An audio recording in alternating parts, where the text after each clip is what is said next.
പിതാവിന്റെയും പുത്രന്റെയും പരിശുദ്ധാത്മാവിന്റെയും നാമത്തിൽ ആമേൻ. പ്രിയപ്പെട്ടവരെ, ഇന്ന് മാർച്ച് 9 തിങ്കളാഴ്ച. അമ്മേ പരിശുദ്ധ അമ്മേ, അമ്മേ പരിശുദ്ധ ദൈവമാതാവേ, കൃപാസനത്തിലൂടെ ഞങ്ങൾക്കും ഞങ്ങളുടെ ദേശത്തിനും അമ്മ മധ്യസ്ഥം തേടി തന്ന എല്ലാ അനുഗ്രഹങ്ങൾക്കും കൃപകൾക്കും ഞങ്ങളിപ്പോൾ ഹൃദയം നിറഞ്ഞ നന്ദി പറയുന്നു.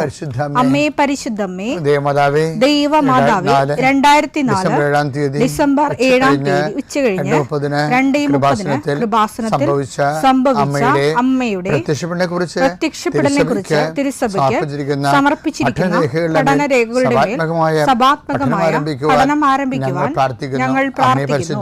അമ്മേ പരിശുദ്ധമേ, ഭൂസ്വർലോകങ്ങളുടെ രാജ്ഞിയായ അങ്ങേയ്ക്ക് ഭൗമസംരക്ഷണത്തിനായി പ്രപഞ്ചപ്രകൃതിയെ തന്നെ തിരുസഭ പ്രതിഷ്ഠിക്കുവാൻ ഈ പ്രത്യക്ഷീകരണം വഴി ഇടയാക്കണമേ. പരിശുദ്ധമേ, ജപമാല മാതാവേ, സകല പ്രാർത്ഥനയോടും ചേർത്ത് ഞങ്ങളിപ്പോൾ പ്രാർത്ഥിക്കുന്ന ഈ കുടുംബത്തിന്റെ പ്രത്യേക നിയോഗം പറ മക്കളെ.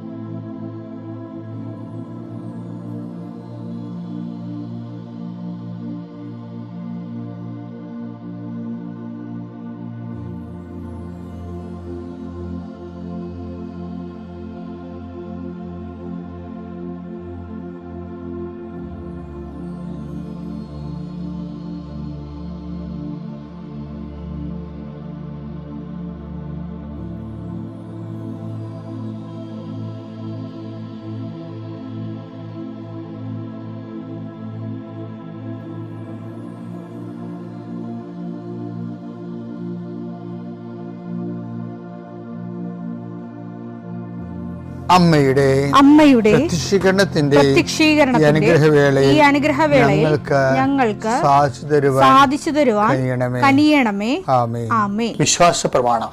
സർവശക്തനായ പിതാവും ആകാശത്തിന്റെയും ഭൂമിയുടെയും സൃഷ്ടാവുമായ ദൈവത്തിൽ ഞാൻ വിശ്വസിക്കുന്നു. അവിടുത്തെ ഏകപുത്രനും ഞങ്ങളുടെ കർത്താവുമായ ഈശോമിശിഹായിലും ഞാൻ വിശ്വസിക്കുന്നു.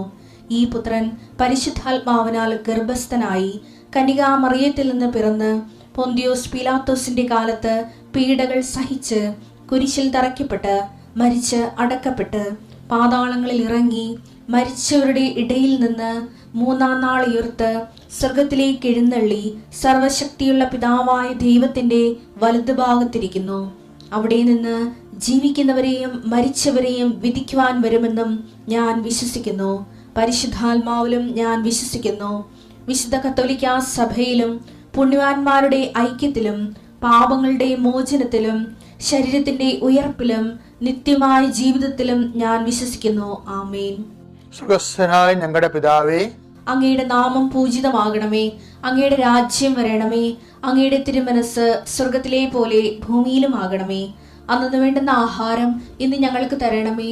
ഞങ്ങളോട് തെറ്റ് ചെയ്യുന്നവരോട് ഞങ്ങൾ ക്ഷമിക്കുന്നത് പോലെ ഞങ്ങളുടെ തെറ്റുകൾ ഞങ്ങളോടും ക്ഷമിക്കണമേ. ഞങ്ങളെ പ്രലോഭനത്തിൽ ഉൾപ്പെടുത്തരുതേ, തിന്മയിൽ ഞങ്ങൾ രക്ഷിക്കണമേ. ആമേൻ. നന്മ നിറഞ്ഞ മറിയമേ, സ്വസ്തി. കർത്താവ് അങ്ങയുടെ കൂടെ സ്ത്രീകളിൽ അങ്ങ് അനുഗ്രഹിക്കപ്പെട്ടവളാകുന്നു. അങ്ങയുടെ ഉദരത്തിൻ ഫലമായി ഈശോ അനുഗ്രഹിക്കപ്പെട്ടവനാകുന്നു. പരിശുദ്ധ മറിയമേ, തമ്പുരാന്റെ അമ്മേ, പാപികളായ ഞങ്ങൾക്ക് വേണ്ടി ഇപ്പോഴും ഞങ്ങളുടെ മരണസമയത്തും തമ്പുരാനോട് അപേക്ഷിക്കണമേ. ആമേൻ. കർത്താവേ, നിന്റെ ഉന്നതമായ നാമത്തിന് സ്തോത്രം ചെയ്യുന്നു. കർത്താവേ, നിന്റെ വിശുദ്ധ പൗരോഹിത്യത്തെ മഹത്വപ്പെടുത്തണമേ. കർത്താവേ, സഭയിലുള്ള സാന്നിധ്യം പ്രകടമാക്കണമേ. 40 വർഷം ഞാൻ അർപ്പിച്ച കൃപാനയുടെ യോഗ്യതയാൽ കൃപാസ്ഥാനത്താറെ ജീവനോടെ പ്രത്യക്ഷപ്പെട്ട പരിശുദ്ധ അമ്മയുടെയും മാധ്യസ്ഥത്തിൽ ഇന്ന് ഉത്തരവാദിത്തങ്ങളിലേക്ക് പോകുന്ന എല്ലാവരെയും ഞാൻ ഈശ്വര നാമത്തെ ആശ്രയിക്കുന്നു. ജോലി, വീട്, വിവാഹം, ബാങ്ക്, പരീക്ഷ, പഠനം, ഇൻ്റർവ്യൂ, സ്ഥലമെടുപ്പ്, സ്ഥലം അളപ്പ്, വീട് വെക്കൽ, അപേക്ഷ കൊടുക്കൽ, ഇങ്ങനെ ആശുപത്രി പോക്ക്, ടെസ്റ്റ്, അതുപോലെ തന്നെ ബയോപ്സി, ഇങ്ങനെ എന്തെല്ലാം കാര്യങ്ങൾക്ക് വേണ്ടി നിൻ്റെ ദൈവപതിൽ നീ പോകുന്നുവോ, come with you wherever you go. നീ എവിടെ പോയാലും നിൻ്റെ കൂടെ ഞാൻ ഉണ്ടായിരിക്കും. നല്ല കർത്താവിൻ്റെ വാഗ്ദാന പ്രകാരം സഞ്ചാരി മാതാവ് സമയത്തിൻ്റെ അധികാരി നിൻ്റെ കൂടെ വരികയും നിൻ്റെ ഉദ്ദേശ ലക്ഷ്യങ്ങളെ ആശീർവദിക്കുകയും നീ അറിയാത്ത അവിചാരിതമായ അപകടങ്ങൾ, ആകസ്മിക സങ്കടങ്ങളിൽ നിന്ന് കർത്താവ് നിൻ്റെ യാത്രയുടെ ലക്ഷ്യത്തെ സംരക്ഷിക്കട്ടെ. രോഗികൾ, പീഡിതരെ, മാനസിക സങ്കടം അനുഭവിക്കുന്നവർ, ഡിപ്രഷൻ അനുഭവിക്കുന്നവർ, മരുന്ന് കഴിച്ചിട്ട് ഉറക്കം മൂടുകയും ശരീരം തൂക്കം വെക്കുകയും ചെയ്യുന്നതല്ലാതെ പ്രത്യേകിച്ച് പ്രയോജനമൊന്നും ഇല്ലാതെ ഡിപ്രഷൻ കൊണ്ട് വേദനിച്ച് ജീവിക്കുന്ന ആൾക്കാർ, കർത്താവേ നീ അവരെ തൊടണമെന്ന് പ്രാർത്ഥിക്കുന്നു. ഓട്ടിസം കുഞ്ഞുങ്ങൾ, ഹൈപ്പർ ആക്ടിവിറ്റി കുഞ്ഞുങ്ങൾ, അവിടെ മാതാപിതാക്കന്മാരെ മനസ്സ് കെട്ടുപോയവർ, തകർച്ച സങ്കടം കൊണ്ട് അവർക്ക് ജീവിക്കാൻ പറ്റാത്തവർ, ജീവിക്കാൻ വേണ്ടി ജീവിതത്തോട് മൽപ്പിടുത്തം നടത്തുന്നവർ, മരുന്ന് കഴിച്ചിട്ടും രോഗം സുഖമാക്കാതെയും രോഗം പൊറുക്കാതെയും ഇരിക്കുന്നവർ, എൻ്റെ കർത്താവിന് ഉന്നതമായ നാമത്തിൽ, സഭയുടെ അധികാരത്തിൽ, കുരിശിൻ്റെ അടയാളത്തിൽ, ദൈവശക്തിയാൽ നിനക്ക് ദൈവസന്ധിപ്പും സൗഖ്യം ലഭിക്കട്ടെ. പിതാവും പുത്രനും പരിശുദ്ധാത്മാവായ സർവ്വേശ്വര എന്നേക്കും ആമേൻ. എൻ്റെ പ്രിയപ്പെട്ടവരെ, ഈ ആഴ്ചയിൽ നമ്മൾ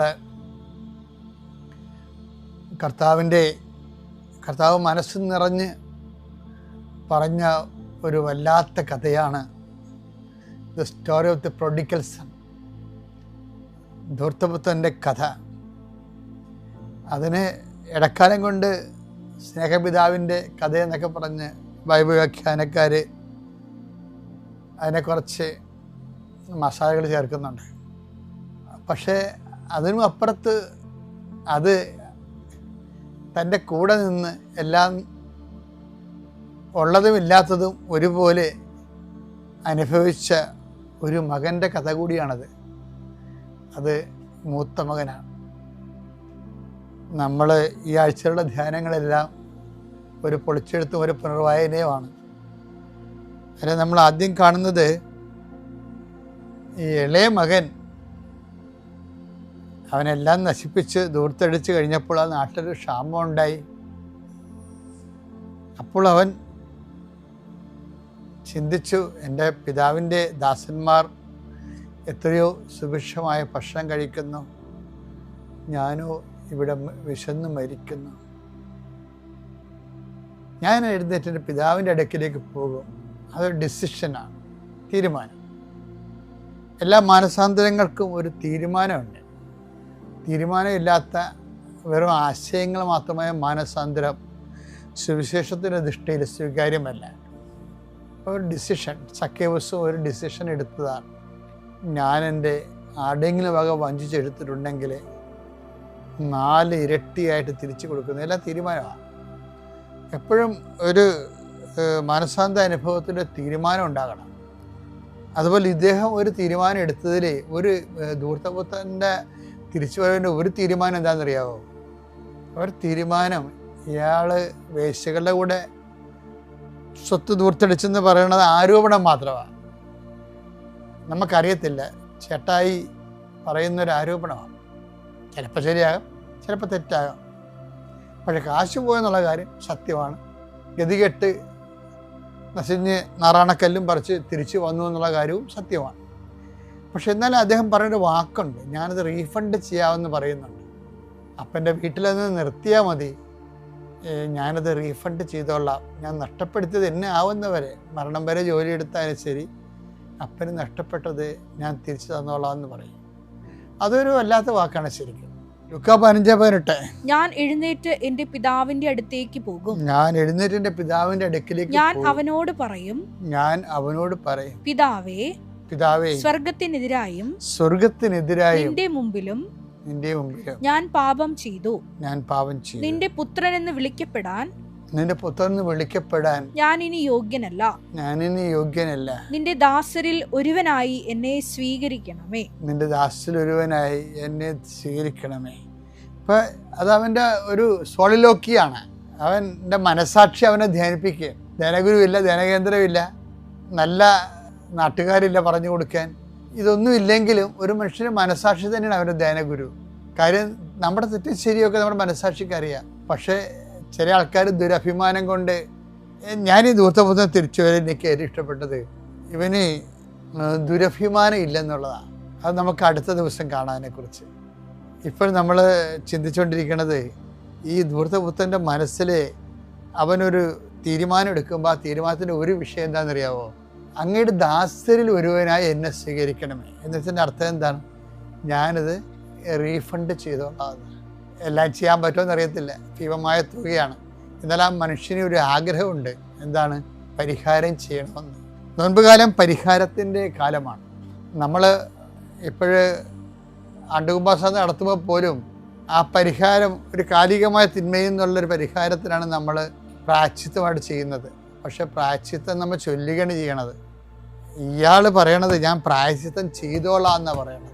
പ്രായശ്ചിത്തം ചൊല്ലാൻ ആർക്കും കഴിയും, അവിടെ മുട്ടയെന്ന് മൂസ്വർഗസ്ഥനായ ചൊല്ലിട്ട് പോന്നാൽ മതി. പക്ഷേ ഇയാളങ്ങനെയല്ല പറയണത്. അങ്ങയുടെ ദാസരിൽ ഒരുവനായി എന്നെ സ്വീകരിക്കണമെന്ന് പറയുമ്പോൾ ഞാൻ പ്രായശ്ചിത്തം ചെയ്തോളാമെന്ന്. ഇത് ദൈവദർശന സ്വീകാര്യമായ കർത്താവിൻ്റെ മനസ്സിലിരിപ്പാണ്. ഈ കഥയെല്ലാം വരണം എവിടെ നിന്നാണ്? കർത്താവ് എങ്ങനെയാണ് പാപിയെ കാണുന്നത്? പ്രായത്തെ ചൊല്ലുന്നവരെ അല്ല. അയാൾ പറയുന്നുണ്ട്, അങ്ങക്കെതിരായി ഞാൻ പാപം ചെയ്തു പോയി എന്നൊക്കെ ഏറ്റു പറയുന്നുണ്ട് അയാൾ.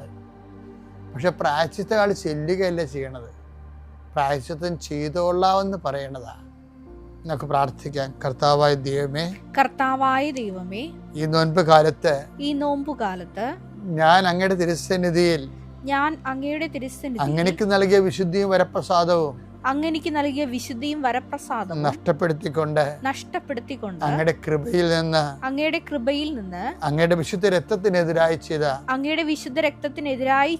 പാപങ്ങളെ ഓർത്ത് അങ്ങയുടെ കൃപയിൽ നിന്ന് മാറ്റപ്പെട്ടതിനെ ഓർത്തും ഞാൻ പശ്ചാത്തപിക്കുന്നു. അങ്ങനെ സംഭവിച്ചു പോയതിൽ ഞാൻ ഖേദിക്കുകയും എന്റെ പാപങ്ങൾക്കെല്ലാം ധൂർത്തപുത്രനെ പോലെ അക്ഷരാർത്ഥത്തിലെ പരിഹാരം ചെയ്യാനുള്ള കൃപ എനിക്ക് നൽകണമേ എന്ന് പ്രാർത്ഥിക്കുന്നു. അപ്പൊ നിങ്ങളവർക്ക് എന്താണ് പശ്ചാത്താപം, എന്താണ് പരിഹാരം ചെയ്യേണ്ടതെന്ന്? ഇപ്പൊ നിങ്ങളൊരു അബോർഷനാണ് സംഭവിച്ചതെന്നുണ്ടെങ്കിൽ അബോർഷന്റെ പരിഹാരം എന്താ? 2-3 പരിഹാരങ്ങളുണ്ട്. ഒന്ന്, ഒരു കുഞ്ഞിനെ ദത്തെടുക്കാം, അല്ലേ? പഠിക്കാത്ത കുഞ്ഞുങ്ങൾ, അപ്പനില്ലാത്ത കുഞ്ഞുങ്ങളുണ്ടാകും, അപ്പം മരിച്ചുപോയ കുഞ്ഞുങ്ങളുണ്ടാകും. അതുപോലെ തന്നെ ഇപ്പം കഴിഞ്ഞ ദിവസങ്ങളിൽ പങ്കുവെച്ച് ചെയ്തിരിക്കുന്നത് ഓട്ടിസമുള്ള കുഞ്ഞുങ്ങളെയൊക്കെ വളർത്തുകയാണ്. ചെറിയൊരു വരുമാനത്തിലാണ്, പക്ഷേ ആ വരുമാനം കൊണ്ട് എന്താകാനാണ്? ഓട്ടിസമുള്ള ഒരു കുഞ്ഞിനെ വളർത്താൻ ഒരു അമ്മക്ക് പറ്റുന്നില്ല. അപ്പോഴാണ് 5-6 കുഞ്ഞുങ്ങളെ ഒരമ്മ വളർത്തിക്കൊണ്ട് വരണത്. അപ്പോൾ അത് ഉള്ളിൻ്റെ ഉള്ളൊരു പരിഹാരമാണ് ശരിക്കും പറഞ്ഞാൽ.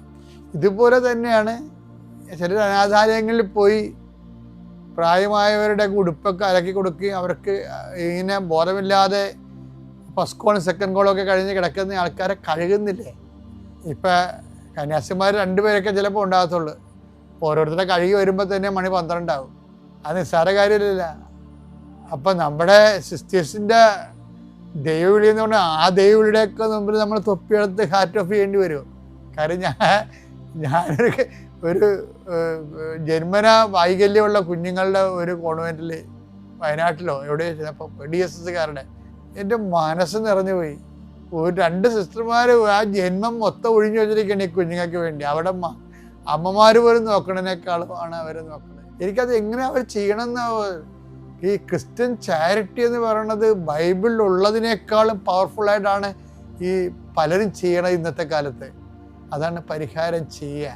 മറ്റുള്ളവരുടെ തിന്മകൾക്ക് പോലും നമ്മൾ പരിഹാരം ചെയ്യുമ്പോൾ ദൈവത്തിരുസേന റിട്ടാലിയേഷൻ സംഭവിക്കും, നീതീകരിക്കപ്പെടുകയും അതിൻ്റെ ഓഹരി കൃപയായി ചൊരിഞ്ഞു കിട്ടുകയും നമ്മുടെ ആത്മാവ് പുണ്യപ്പെടുകയും ചെയ്യുന്നൊരു കാലമാണ് നോൻപുകാലം. ഇത് ചെയ്യണേ. പിതാവിൻ്റെയും പുത്രൻ്റെയും പരിശുദ്ധാത്മാവിൻ്റെയും നാമത്തിൽ.